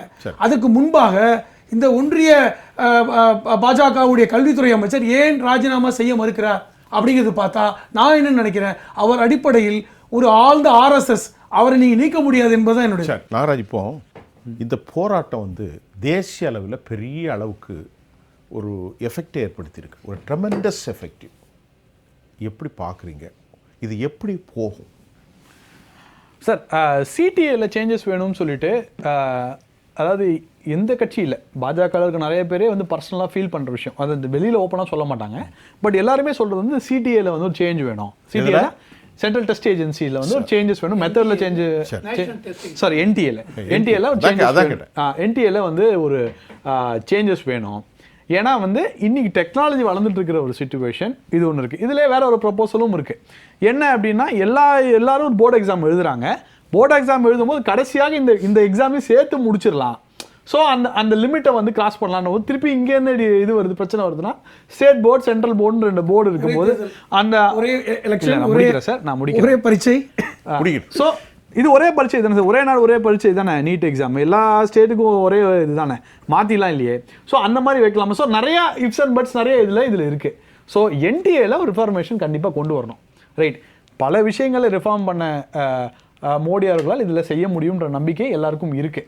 ரைட், ஆனால் இதில் என்ன பிரச்சனை வருதுன்னா ஸ்டேட்டுக்கு இப்போ இது ஸ்டேட் சப்ஜெக்ட் சென்ட்ரல் சப்ஜெக்ட்னு சொல்லிட்டு 2 விஷயம் வருது. இப்போ எங்கேயாவது ஒரு இடத்துல பேலன்ஸ் மோட் அவங்க எடுக்கணும். அதை எப்படி கொண்டு போகிறாங்க அப்படின்னா இதில் ஒரே சொல்யூஷன் என்னன்னா, இப்போ நான் உங்கள்கிட்ட ஒரு கேள்வி கேட்குறேன். கேளுங்க. இந்த நேஷனல் தேர்வு முகமையில் ஒரு மாற்றம் வரணுங்கிறீங்க. அதே மாதிரி நான் ஒரே ஒரு கேள்வி அடிக்கடி பலரிடம் கேட்பது, இந்த நீட் தேர்வில் ஏன் இப்படி 2 தேர்வை வைக்க வேண்டும்? கஷ்டப்பட்டு ஒரு பிள்ளைகள் படிக்குது, இதே ஃபிசிக்ஸை இதே பாட்டனியை இதே பயாலஜியை படித்து தான் எக்ஸாம் எழுதுகிறாங்க. நல்ல கவனிங்க.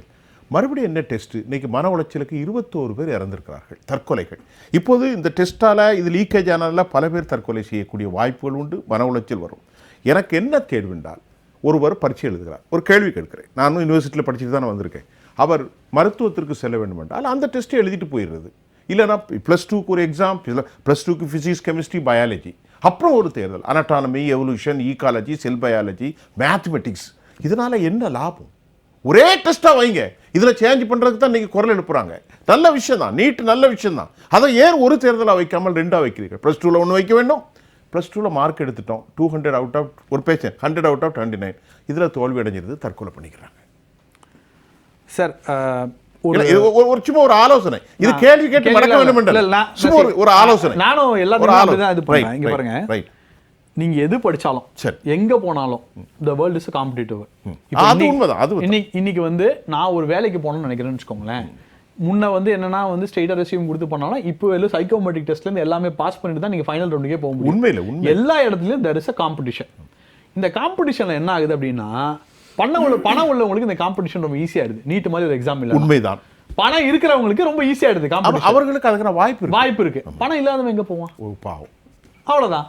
அதற்காக உங்களுடைய ஒரு இன்னொரு வேல்யூவேஷன் இதுவா இருக்கு. இதுல என்ன பொறுத்தவரையும் என்னன்னா, இந்த state board central board 2 exam 2 இது இருக்கு. ரெண்டு இப்போ ஐசிஐசி வேற வந்துருச்சு, 3 சொல்றாங்க. 3 மேஜர் பிரதான டெஸ்ட் இருந்தா ஒரு நாளை இந்தியா முழுக்க நம்ம குறிச்சிட்டு இந்த போர்டு எக்ஸாம் நடக்குது இல்லை, முடியும் போதே சேர்த்து ஒரு எக்ஸாம் வச்சு இதை க்ளோஸ் பண்ணணும். இல்லை போர்டு எக்ஸாம் முன்னாடியே உங்க தேர்வு நார்மல் தேர்வு ஆரம்பிக்குது, பிளஸ் இதுல வெற்றி பெறதும் தோல்வி பெறதும் உங்களுடைய பரீட்சையோட பாஸ் ஃபெயில நிர்ணயிக்காது. அப்படி கொண்டு வந்தோம்னா it is a win-win situation for everybody. சொல்லு ரவிசங்கர், சொல்லு. நான் வந்து நீ இவருக்கு சொன்னதுக்கெல்லாம் வர நான் பதில் எது வேணாலும் சொல்லுங்க, உங்க சாய்ஸ். என்னோட சாய்ஸ் வந்து உங்க கையில கொடுத்தாச்சு. முதல்ல நீட்டை பற்றி சொன்னீங்க. என்ன சொன்னாங்க? பிஜேபியை தவிர மற்ற எல்லா எதிர்கட்சிகளும் நீட்டு வேண்டாம் தான் சொல்கிறதுங்கிறாங்க. அப்போ பிஜேபி மட்டும் தடுக்க வேண்டிய அவசியம் இல்லை. ஸோ எல்லா எதிர்கட்சிகளும் நீட்டு வேண்டாம்னு சொல்கிறாங்களா? வெரி குட், எந்த பிரச்சனையும் இல்லை. சுப்ரீம் கோர்ட் தான் இப்போ நிற்கிறாங்க.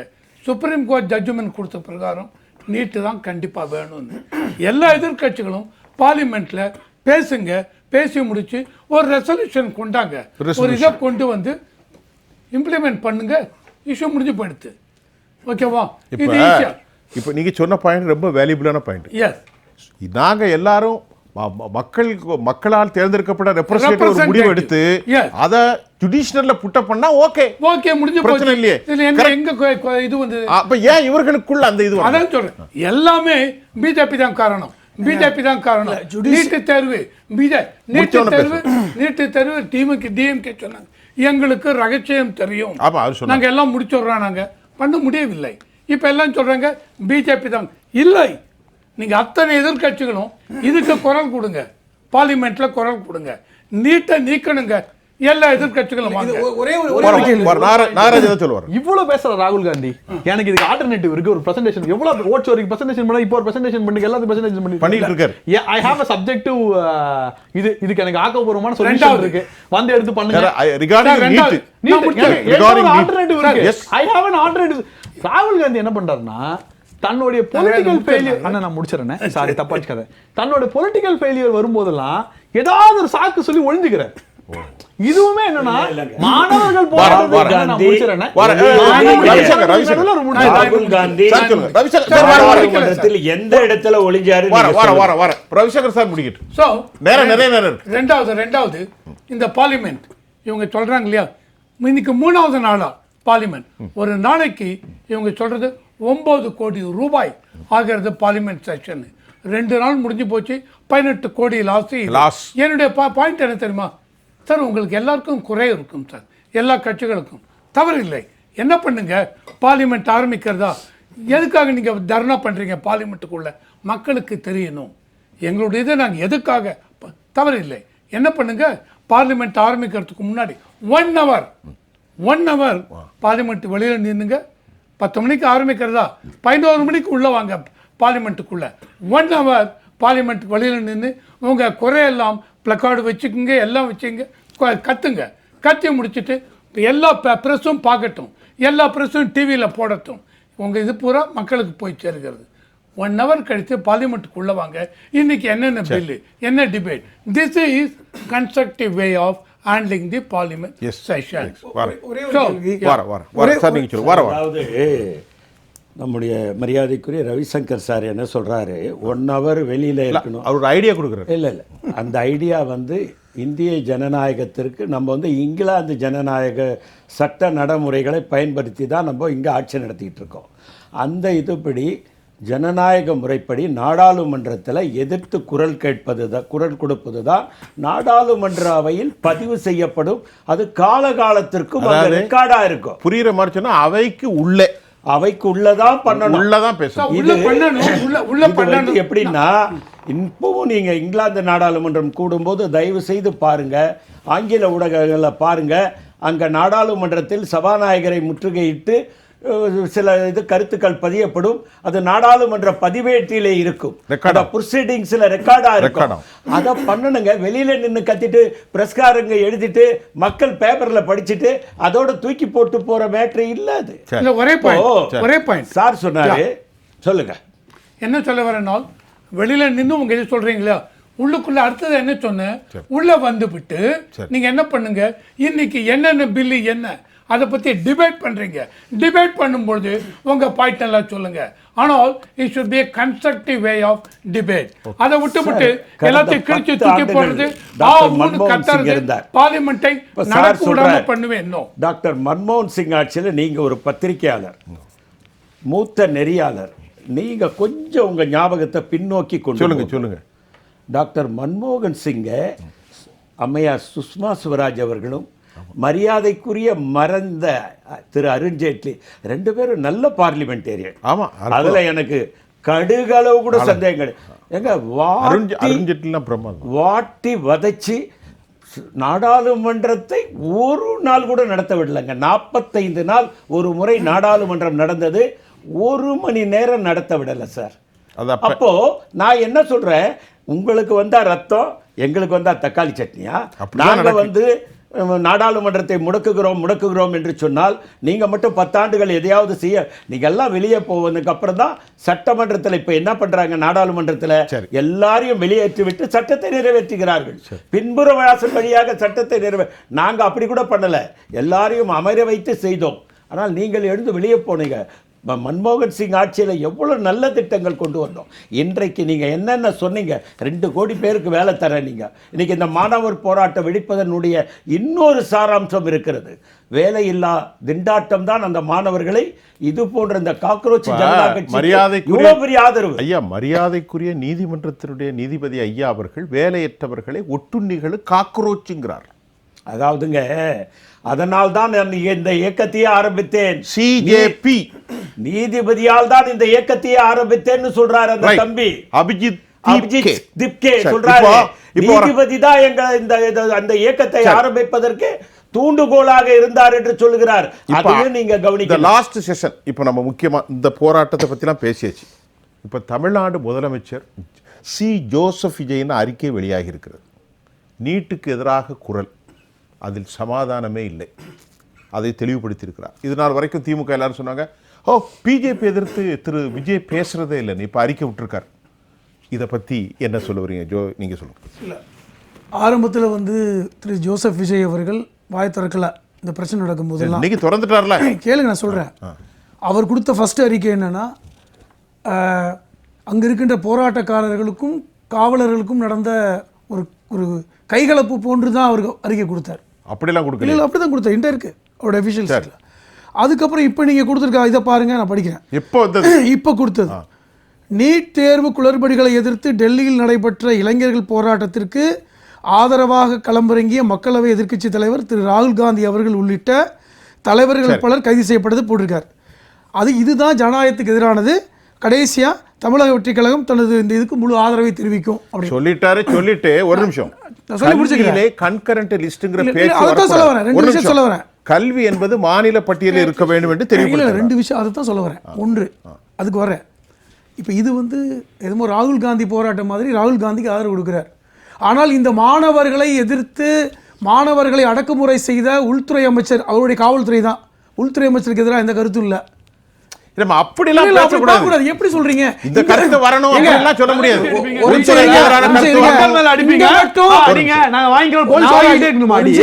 நிமிஷம் இருங்க சார். இங்க மட்டும் ஒரு விஷயம் நடந்தா முதல்வர் அங்கிள் அந்த அங்கிள்னு பேசுறீங்கல்ல. இப்போ உள்துறை காவல்துறை யாருடைய கட்டுப்பாட்டில் இருக்கு டெல்லியில? அதத்தான் நான் கேக்குறேன். தமிழ்நாட்டுல காவல்துறை யாரோட கட்டுப்பாட்டுல இருந்து? போன ஆட்சியில யாரோட கட்டுப்பாட்டுல இருந்து? ஐயா, இப்ப அதத்தான் போன ஆட்சியில யாரோட கட்டுப்பாட்டுல இருந்து? முதல்ல என்னோட கருத்தை சொல்ல விடாம தடுக்கிறீங்க பாருங்க. விஜய் அவர்கள் ஒரு கருத்தை சொல்ல விடாம தடுக்கிறீங்க பாருங்க. நீங்க கேக்குற அந்த கேள்வியும் அதற்குள்ள வந்து திருப்பி சொல்லுங்க. இப்ப 3 பேர் சேர்ந்து தடுக்கிறீங்க பாருங்க. ஒரு கருத்தை சொல்ல ரெண்டு பேர் அதான் சொல்றேன். ஒரு நிமிஷம்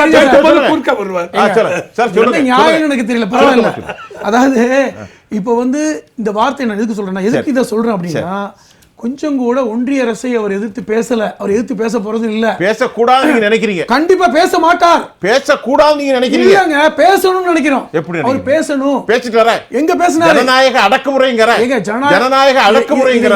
இன்னும் பேசணும்ங்கற. இது ஸ்டப் பேசணும். ஒரு வார்த்தை இருக்கு, இது சரியான வார்த்தை தான். என்னன்னா, கல்வியை கன்கரண்ட் லிஸ்ட்ல, அது சரியான வார்த்தை. அது மறுக்கல. ஏன்னா நம்ம திருப்பி திருப்பி கேட்டுக்கிட்டு இருக்கோம், கல்வி மாநில பட்டியலுக்கு கொண்டு வரப்பட வேண்டும் என்றது இவருடைய குரல் மட்டும் இல்ல, ஒட்டுமொத்த தமிழர்களுடைய குரல் அதுதான். ஏன்னால் இந்த கல்வி கலந்த காலத்தில், எமர்ஜென்சி காலத்துக்கு அப்புறம் இந்த கல்வி வந்து அந்த லிஸ்ட்டுக்கு போடுறது அந்த காலகட்டம், அதெல்லாம் தெரியும். அண்ணன் ஒத்துக்குவார் எமர்ஜென்சி காலகட்டத்தில் எப்படி போச்சுன்னு. அப்போ அந்த கல்வியை மீண்டும் நம்ம மாநில பட்டியலுக்கு கொண்டு வரணும், அது மாற்று கருத்து இல்லை. அதை பேசுறது சரிதான். அதே நேரத்தில் இதை இந்த மாணவர்களை அடக்குமுறை செய்து இந்த மாணவர்களை அடித்து நொறுக்கிய எங்க தமிழ்நாட்டில் நடக்குது. அதுதாங்க ஜனநாயக அடக்குமுறை. எல்லாமே அடங்குது. இல்ல சார், ஒண்ணே கேட்கிறேன். இப்போ வந்து டெல்லியில் வந்து நீட்டுக்கு எதிராக போட்ட மாணவர்கள் சொல்றீங்களே, சென்னையில் திருவொற்றியூரில் கலந்த மாணவர்கள் வந்து இந்த நீட்டுக்கு எதிரான போராட்டத்தை காவல்துறையை கொண்டு அடக்குமுறை செய்தது யார்? அந்த காவல்துறை யார் கட்டுப்பாட்டில் இருக்கு? விஜய் அவருடைய கட்டுப்பாட்டில் இருக்கு. பேசுவோம். அதென்ன வந்து அங்க ஒரு பேச்சு இங்க ஒரு பேச்சு பேசுறீங்க? நாகராஜ் உங்களுடைய நிறைவு கருத்து சார். முதல்ல இதில் ப்ராப்ளம் இருக்கான்னு கேட்டால், ப்ராப்ளம் நடந்திருக்கான்னு கேட்டால், எஸ், ஐ அக்செப்ட், ப்ராப்ளம் நடந்திருக்கு. ரைட்.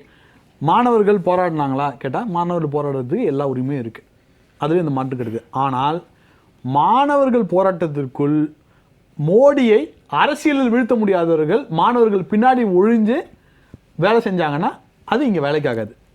அந்த இதுலேயே வந்து நேபாள் மாதிரி இங்கே புரட்சி வெடிக்கும் அப்படின்லாம் சொல்கிறாங்க. யாரோ கேட்டாங்க, இந்த மாதிரி வந்து பார்லிமெண்ட் இதில் ஏன் போகணும் அப்படின்னு சொல்லி கேட்டாங்க. நீங்கள் பார்லிமெண்ட்டை முற்றுகையிட போகிறீங்க அப்படின்னா அதற்கான பர்மிஷன்ஸ் வாங்கணும். நீங்கள் பாட்டுக்கு நார்மலாக உட்காந்து ப்ரொட்டஸ்ட் பண்ணுன்னு சொல்லிட்டு நேராக போனீங்கன்னா முடியாது, எங்கேயுமே முடியாது. அது சிம்பிளான லாஜிக்கு, தெரிஞ்ச லாஜிக். அண்ட் ரொம்ப முக்கியமான விஷயமான இந்த இதில் டோட்டலாக நான் எல்லாத்துலேயும் பார்க்குறது என்னென்னா, ராகுல் காந்தியும் சரி, கனிமொழி மேடமும் சரி, மொத்தமாக நம்ம ஹைஜாக் பண்ண ட்ரை பண்ணுறாங்க. இதை கரெக்ட். இது மாணவர்களின் போராட்டம். யாரை ஹைஜாக் பண்ண போகிறாங்க? இந்த போராட்டத்தை அவங்க என்னமோ ஆர்கனைஸ் பண்ண மாதிரி. பத்வி இந்த லாஸ்ட்டாக தோத்த சிஎம்லாம் இருக்காங்களா, எல்லாம் ஒன்றா சேர்ந்து உட்காந்து. ஒரு சின்ன ஞாபகம், ஜல்லிக்கட்டில் அரசியல்வாதிகள் உள்ளே அனுமதியே இல்லை. ஜல்லிக்கட்டில் இல்லையே, ஜல்லிக்கட்டில் வரக்கூடாது என்பதா சட்டம். கரெக்ட். வரல, யாருமே வரல ஜல்லிக்கட்டில். ரைட். ஆனால் இங்கே ஒரு பாயிண்ட்ல வந்து என்ன ஆகுதுன்னா, இந்த போராட்டம் வந்து ஒரு பெரிய ஒரு இதை கிரியேட் பண்ணும். ப்ளஸ் இது இன்னொரு சைடும் பார்க்கலாம். நம்ம மாணவர்கள் பெற்றோர் சைடு பார்க்கலாம். 11 லட்சம் பேர் ஜெயிச்சிட்டாங்க. இப்போ தோத்தவர்களுக்கு வந்து இது கனவு. எல்லாருக்கும் கனவு. மெடிக்கல்ன்றது எல்லாருக்குமே எல்லாரோட கனவு. ஒரு தாய் தந்தைக்கு டாக்டர் ஆகணும். இதுல 0.25 1 மார்க்ல போனவங்களுக்குலாம் இந்த பேப்பர் லீக் ஆயிருக்குமோ அப்படின்ற எண்ணம் ஆட்டோமேட்டிக்கா வரும். தப்பிட்டுன்னு வரும். இது வந்துருச்சு. அது நியாயம் இல்லையே. அது நியாயம் இல்லை. அது நியாயப்படுத்த முடியாது. ரைட். முதல் எக்ஸாமில் தப்பு நடந்தது உண்மைதான். ஆனால் ரெண்டாவது எக்ஸாமில் எல்லாருமே தப்பு நடந்தால் திருப்பி வந்திருப்பாங்க. ஆனால் யாரும் வரல, ரோட்டுக்கு வரல. இப்போ எதுக்கு நடக்குது இந்த போராட்டம்னா, முதல் எக்ஸாம் தோல்விக்கு தான் அந்த போராட்டம் இன்னும் நடந்துட்டு இருக்கு. அதுக்கப்புறம் எக்ஸாம் நடந்து முடிஞ்சு அவங்க ready to go for admissions. இந்த போராட்டம் மறு உருவாக்கமாகி நீட்டே தேவையில்லைன்னு மாநிலம் நேஷனல் லெவல்ல போராட்டம். நீட்டே தேவையில்லைன்னு ஒரு போராட்டம் சார் வருது. இது ஆர்டிகல் 370 தூக்கு, ஓகே, அதெல்லாம் வேற சேர்ந்துக்குது இதுல. ஓகே, மோடியை தூக்கு, மோடி அசாசினேட் பண்ணு, இதெல்லாம் தேவையில்லையே. ரைட், என்னோட பாயிண்ட் ஆஃப் வியூ தான். இங்க பாருங்க, நீட்டுக்கு ஒரு ஆல்டர்னேட்டிவ் நிச்சயமா சென்ட்ரல் கவர்மெண்ட் இருக்கு, கண்டிப்பா இருக்கு, அவங்கள்ட்ட இருக்கு. ரைட், அதை வந்து எப்படி ஃபார்முலேட் பண்ண போறாங்க, என்ன பண்றாங்கன்னு தெரியல. இப்போ அடிக்கடி சொல்ற மாதிரி பார்லிமெண்ட்ல எல்லாருமே ஒரு ஜாயிண்ட் செஷன்ல உட்கார்ந்து ஒரு டிராஃப்ட் ரெடி பண்ணி, ஒரு சீஸ்பை டிராஃப்ட் ஒரு வருது இல்ல, இப்போ இன்டர்நேஷனல் லெவலில் வருது இல்ல, அப்படி கொண்டு வந்து கோட்டை புட்டை பண்ணியாச்சுன்னா ஓகே. ஆக்சுவலி இந்த ஏன் அவர்களுக்குள்ளே ஒரு செட்டில்மெண்ட் வர மாட்டேங்குது? இல்ல சார், எதிர்த்தாதான் அரசியலுங்க. அது சொந்த பழப்பு இருக்குல்ல, அது போயிடும்ல, சொந்த பழப்பு போயிடும். எதிர்த்தாதான் அரசியல். சொல்லுங்க. அப்ப நீட்டு வேண்டாம்னு சொல்றதே அரசியலா? இதான் என்னுடைய கொஸ்டின். சோ நான் நீட்டுக்கு சொல்யூஷன், நான் நீட்டுக்கு ஆதரவான ஆளு, நீட் வேணும்னு நினைக்கிற ஆளு, ஆனா நீட்டை ஃபார்முலேட் பண்ற மெத்தட மாத்தீங்கன்னு சொல்றேன். 7 நிமிஷம். ஸோ நான் பேச முடியும். சொல்லுங்க. ஸோ 3 நிமிடம். நீட்டுக்கு சொல்லியாச்சுன்னா ஓகே, எல்லா அரசியல் கட்சியும் சேருங்க. எல்லாம் வேண்டாம்னா பிஜேபியும் வேண்டாம்னு சொல்ல போகிறாங்க. ரெண்டாவது, ஸ்டேட் சப்ஜெக்ட்லேருந்து எடுத்து கன்கரண்ட் லிஸ்ட்லேருந்து எஜுகேஷன் எடுத்து ஸ்டேட் லிஸ்ட்டில் கொண்டு வரணும். இதுதான் கொஸ்டின். ஸ்டேட் கவர்மெண்ட்டுடைய நோட்டிஃபிகேஷன் அறிவிப்பானே வெரி குட். ஆனால் இது வந்து தமிழ்நாடு ஸ்டேட்டுக்கு மட்டும்னு பண்ண முடியாது எனக்கு தெரிஞ்சு. கன்கரண்ட் லிஸ்ட்லேருந்து ஸ்டேட்டுக்கு வரணும், எல்லா ஸ்டேட்டும் அப்ளிகபிள். இப்போ எந்தெந்த ஸ்டேட் இந்த மாதிரி கேட்டிருக்காங்க, தட் இஸ் வெரி இம்பார்ட்டன்ட். எந்தெந்த ஸ்டேட் நீட்டு வேண்டாம்னு சொல்லியிருக்காங்க, மெஜாரிட்டி எல்லாம் ஸ்டேட்ஸு 75%, 80% வேண்டாம்னு சொல்லிட்டாங்கன்னா வேண்டாங்க, நீட்டு வேண்டாம், அதுதான் கரெக்டு, அதுதான் ஜனநாயகம். ஓகே, இப்போ எல்லா கட்சியும் இன்க்ளூடிங் பிஜேபியும் சேர்ந்து சுப்ரீம் கோர்ட்டை அப்ரோச் பண்ணுங்க. இல்லைங்க, அரசியல் கட்சிகள் நாங்கள் ரெப்ரசன்டேட்டிவ் 543 ரெப்ரசன்டேட்டிவ் பீப்புளுடைய இதை தான் நாங்கள் ரெஃப்ளெக்ட் பண்ணுறோம், அவங்களுடைய எண்ண ஓட்டம் அதை தான் நாங்கள் இது பண்ணுறோம். ஸோ பீப்புள் எல்லாரும் 75% ஆஃப் 28 சீட்டு 6 யூனியன் டெரிட்டரி வேண்டாங்கிறாங்க. ஸோ வேண்டாம் நீட்டு சொல்லுங்க, முடிஞ்சு போச்சு. இதான் என்னுடைய பாயிண்ட். அதாவதுங்க, சகோதரர் நாகராஜ் சொன்னார், ராகுல் காந்தி, அம்மையார் கனிமொழி, திரு அரவிந்த் கெஜ்ரிவால் போன்றவர்கள் இந்த போராட்டத்தை தங்கள் கையில் எடுக்க பார்க்கிறார்கள். 35 நாட்களாக வேடிக்கை தான் அவர்கள் பார்த்து கொண்டு நடத்த பார்க்கிறார்கள். 35 நாட்களாக வேடிக்கை பார்த்தது, இந்த மூவரும் வேடிக்கை பார்த்ததே தவறு என்பது என் கருத்து. ஓஹோ, ராகுல் காந்தி, கனிமொழி, கெஜ்ரிவால் இதற்கு முன்னாலே இந்த களத்தில் இறங்கியிருக்க வேண்டும் என்பது என்னுடைய கருத்து. காரணம் என்றால், இந்த பரந்துபட்ட ஜனநாயகத்தில் போராட்ட உரிமை இருக்கிறது. மாணவர்கள் போராடுகிறார்கள், தங்களுடைய வாழ்க்கையை அர்ப்பணித்துவிட்டு போராடுகிறார்கள், பெற்றோர்கள் அவர்களோடு வருகிறார்கள். நான் கேட்கிறேன், இவங்கெல்லாம் இதை கையில் எடுக்க முடியாது. திரு அண்ணா ஹசாரே அவர்கள் போராடிய போது ரவிசங்கர் பிரசாத் மேடையிலே போய் அவர் ஆரத்தழுவிலையா? ஒரு சாமியார் ஒருத்தர் இருந்தார், பாபா ராம்தேவ். அவர் யாருங்க? அவரு வைத்தியர் இல்லைங்க, நம்முடைய பிரதமருடைய நகையும் சதையும். மேடையிலே இருந்தாருங்க. அப்போ அவர் மேடையில் எப்படி இருந்தாரு? சுடிதார் போட்டுக்கிட்டு இருந்தார். சுடிதார் போட்டு போராட்டத்தில் தப்பி ஓடினார, மேல இருந்து கீழே குனிச்சார, ஞாபகம் இருக்கா? ஏன் கீழே குதிச்சார்? தப்பி ஓடினார். அதாவது நான் ஏன் இதை சொல்ல, நீங்க சுடிதார்னு சிரிப்பு வந்துடுச்சு. சிரிப்பு வரக்கூடாது.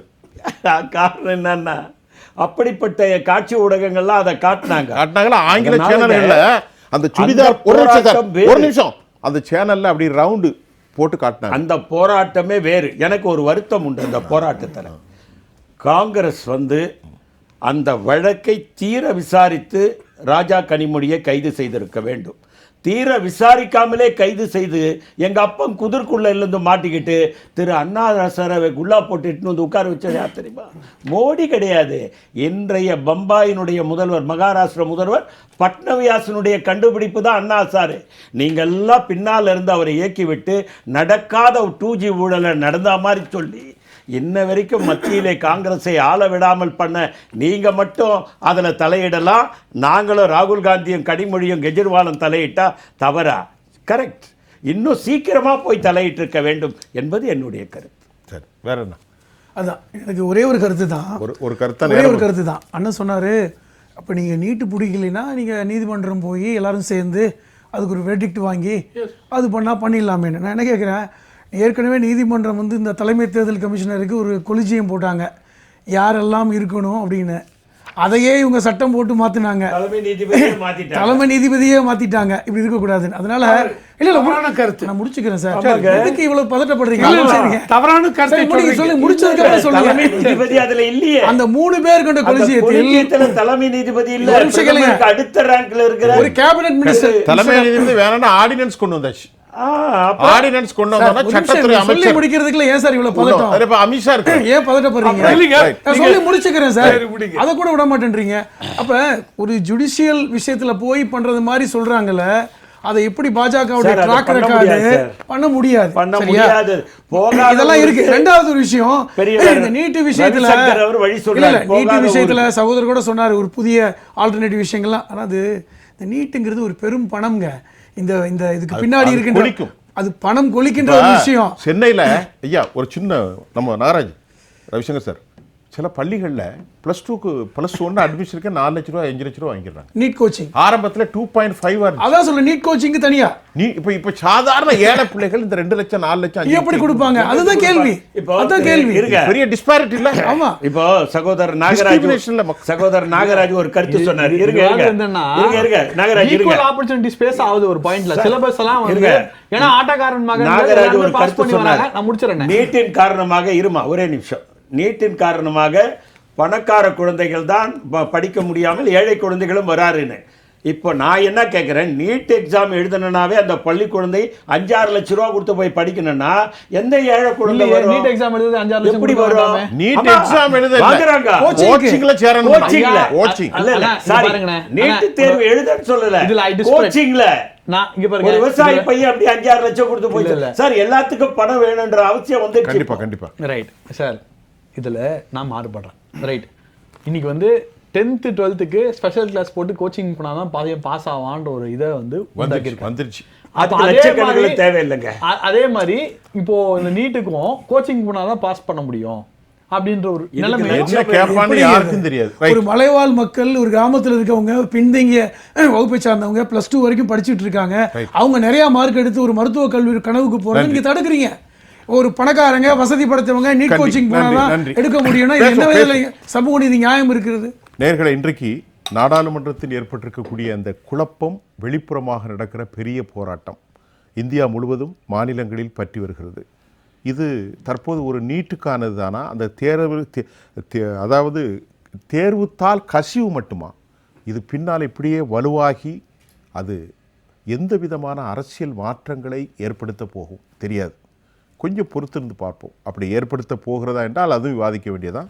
இந்த நிகழ்ச்சியில் கலந்து கொண்ட காங்கிரஸ் எதிர்ப்பாளர் மரியாதைக்குரிய பொன் கிருஷ்ணமூர்த்தி, ரவிசங்கர், புதுமடம் ஹலீம், திராவிட முன்னேற்ற கழகத்தின் சார்பில் இவர்களோடு அரசியல் விமர்சகர் நாகராஜ், உங்கள் அனைவருக்கும் நன்றி. மீண்டும் மற்றொரு களத்தில் நான் உங்களை சந்திக்கின்றேன். அதுவரை உங்கள் அனைவரிடமிருந்தும் ஜெயா ப்ளஸ் தொலைக்காட்சிக்காக நான் உங்கள் சுஃபியான். மீண்டும் மற்றொரு அமர்வில் உங்களை சந்திப்போம். நன்றி.